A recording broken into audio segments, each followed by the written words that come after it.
কোৱা কোনখন স্কুলৰ পৰা আহিছা কোৱা হয় মোৰ নামটো সুদৰ্শন ব্ৰাগ হয় মই বিৰনাছেক হাই স্কুলৰ পৰা আহিছো এয়া তুমি কি বনাইছা কোৱা নামটো কি মডেলৰ স্যাৰ নাম মই এইটো বনাইছো ডিজিটেল ডিফেন্স কাৰ হা। স্যাৰ এইটো আমি বিভিন্ন ধৰণৰ পাৰপজত ইউজ কৰিব পাৰোঁ স্যাৰ হা। ইয়াক আমি ফাৰ্ষ্ট ডিফেন্সত ইয়াৰ আমাৰ ৰেস্কিউ অপাৰেশ্যন হা। ট্ৰাফিক কণ্ট্ৰল হা। আৰ্টিফিচিয়েল ফ্লাড আমি বিভিন্ন ধৰণৰ মানে মেনি পাৰপজত আমি ইউজ কৰিব পাৰিম স্যাৰ ইয়াক আমি ফৰৱাৰ্ড বেক লেফ্ট আৰু ৰাইট আমি fly sky FS I6S transmitter আমি ইউজ কৰিছো হা। স্যাৰ ইয়াৰ পিছত আছে সোলাৰ ট্ৰেকাৰ হা। সোলাৰ ট্ৰেকাৰটো ইউজ কৰাৰ কাৰণটো হৈছে স্যাৰ আমি সূৰ্যৰ ৰশ্মিটো স্যাৰ যদি আমি পূবফালে উদয় হৈ পশ্চিমফালে মাৰ যায় হয়। তেতিয়া আমাৰ প্ৰব্লেমটো হয় স্যাৰ আমি যদি যেতিয়া এই মাৰ মানে অস্ত্ৰ যায় স্যাৰ তেতিয়া মানে খেলনিভাৱে পৰে আৰু যাতে আমাৰ ঘৰটো ভালছে নপৰে সেইকাৰণে সূৰ্যৰ ৰশ্মি যেনি থাকিবতো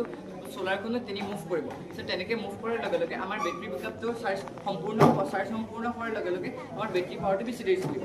তাৰপিছত ইউজ কৰিছোঁ আমি inverter board inverter board use কৰাৰ কাৰণটো হৈছে ইয়াত ইমানখিনি ফাংচন লগোৱা হৈছে স্যাৰ ফাংচনখিনি যদি আমি ইয়াত বেছি বেটাৰী লগাই দিওঁ আৰু যেতিয়া বেছি বেটাৰী লগাই দিম তেতিয়া স্যাৰ আমাৰ ফাৰ্ষ্ট কষ্টলি হৈ যাব স্যাৰ কষ্টলি হোৱাৰ পিছত আমাৰ ইয়াৰ ৱেইটটো বেছি হ'ব স্যাৰ ৱেইটটো বেছি হ'লে আমাৰ বাকীখিনি কাম নকৰিব পাৰে সেইকাৰণে আমি ইয়াক আমি 12 ভল্ট বেটাৰী লৈ ইয়াক আমি 220 ভল্ট কনভাৰ্ট কৰিছোঁ স্যাৰ ছেটআপ আপ ট্ৰান্সফৰ্মাৰ দি স্যাৰ তাৰপিছত আমি চকেট ইউজ কৰিছোঁ স্যাৰ চকেট ইউজ কৰি আমি 5 ভল্টৰ যিটো আউটপুট চাৰ্জাৰ হয় স্যাৰ তাত আমি ইউজ কৰি আমি CCTV কেমেৰাৰ পুলিচৰ লাইট যিটো পুলিচৰ লাইট থাকে আৰু স্পীকাৰ ভইচ স্পীকাৰ পুলিচ হৰ্ণটো আমি তাত ইউজ কৰিছোঁ স্যাৰ এইখিনি ইউজ কৰি আমি পুলিচে সংকেত দিব পাৰিব বা CRPF যিসকল জৱানকে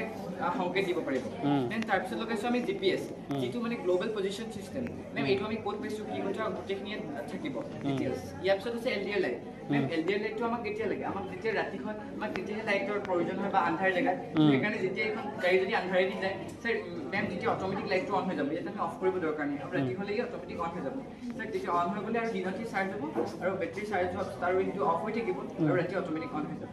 হয় বৰ্তমান আমি ইয়াক মানে আপোনাৰ কৰিব আৰু মাটিত চলিবৰ কাৰণে আৰু পানীত চলিবৰ কাৰণে আৰু বাকী আৰু ফাংচন লগাবৰ কাৰণে আমি 155 CRPF কেমত আমি প্ৰজেক্টটো বনাই আছোঁ এইটো কিহত চলিব পাৰিব ক'লা এতিয়া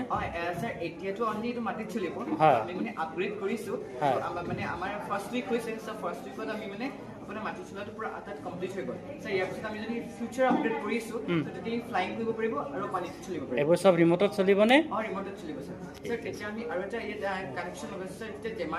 জেমাৰ লগাই দিলে আমাৰ হল মানে যিমান নেটৱৰ্ক কানেকশ্যন থাকে সকলো অফ হৈ যায় তো সেইকাৰণে জেমাৰ অন হোৱাৰ পাছতে ই যাতে চলি থাকে আমি তাৰ